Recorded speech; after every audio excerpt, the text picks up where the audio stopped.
Hey guys, 3am Still Gaming here. Hope you're all having a great day. On today's video, I'm going to be going over what I think is good and bad about Gotham Knights. Now, this video is not a hate video in any way, shape, or form. This is my opinion, and just that. We're trying to have a conversation with you, and if you like this video, please make sure you share, like, and subscribe. We'll be going over back and forth between what's good and what's bad in the two topics and the two categories, okay? Now, some of the things I'm bringing up are on both sides. They're good and bad, and I'll give a breakdown for each of those things. I hope you enjoy the video. Thanks for watching. All right, let's start off with the good point. No microtransactions. Now, the devs said there's no microtransactions in this game, and most of us want to believe them. But we are still a little bit hesitant because of the way the industry has been over the last decade. But nonetheless, no microtransaction makes the good part of the list. Now, the next one is for the bad side. This is a major one for me. It's no crossplay. I think this is a really bad choice because if this game is going to add DLC down the road, or if it's a looter, and the player base would have loved if they could play with their friends on different platforms, would make this a lot more fun in the long run, but there's no crossplay, so that's one on the bad side. Now, a second one for the good side is that the game does not need internet connection.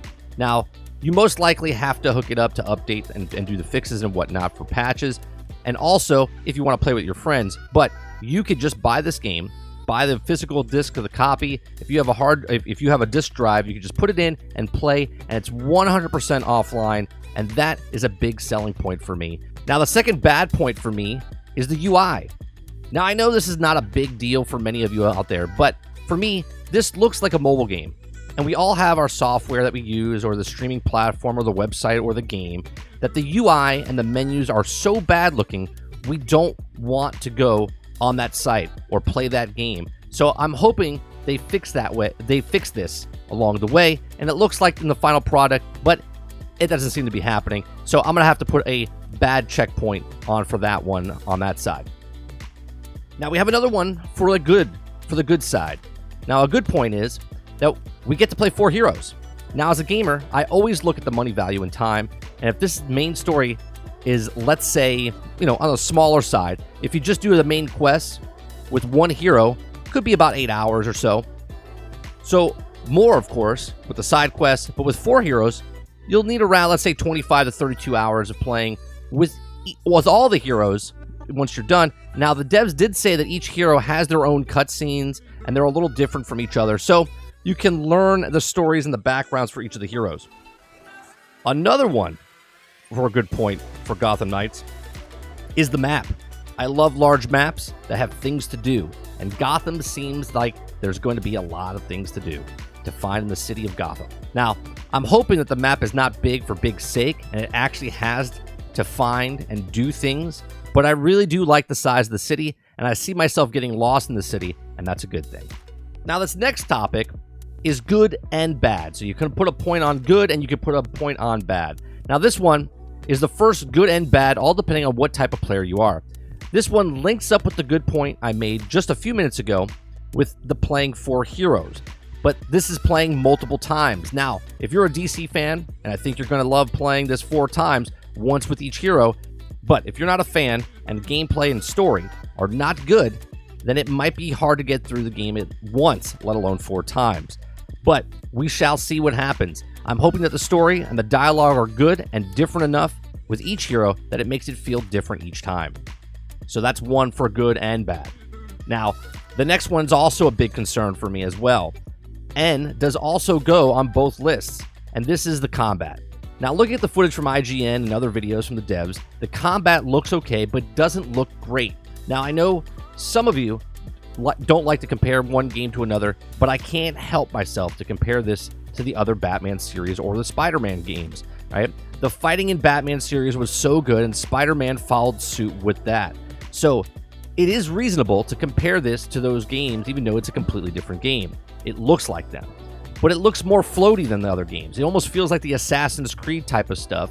Now, again, this is on both lists because I haven't played it myself, so I could feel really great, or it could feel really great, or it could be just okay or bad, and I'm hoping it's great, because if the combat is great, then playing 4 times will make it a lot easier.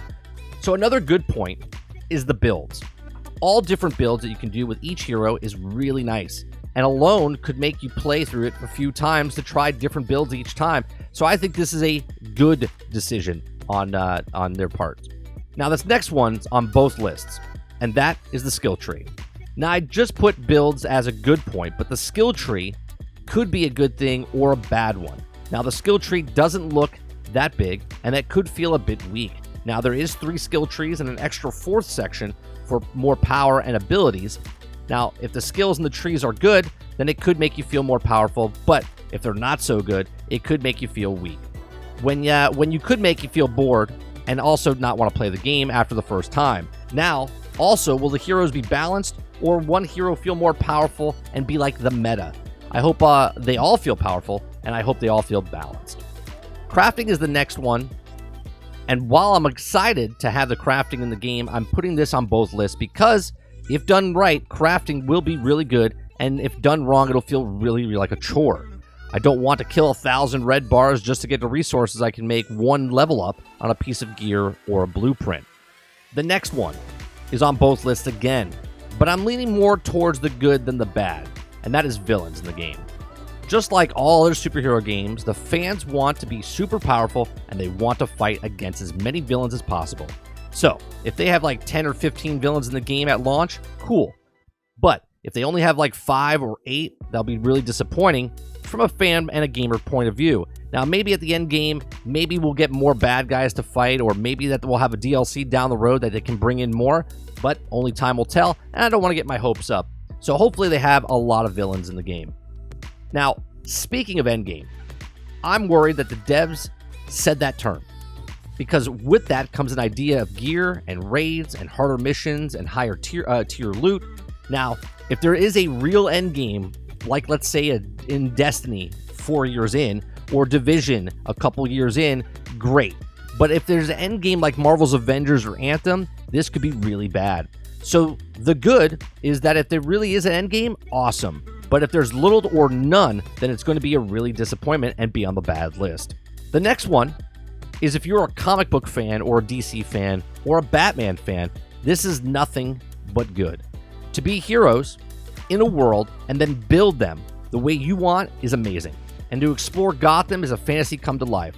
So being a DC fan, this is a good point if you are a Batman or DC fan, and especially if you like the Bat family. Another one for the good is the story.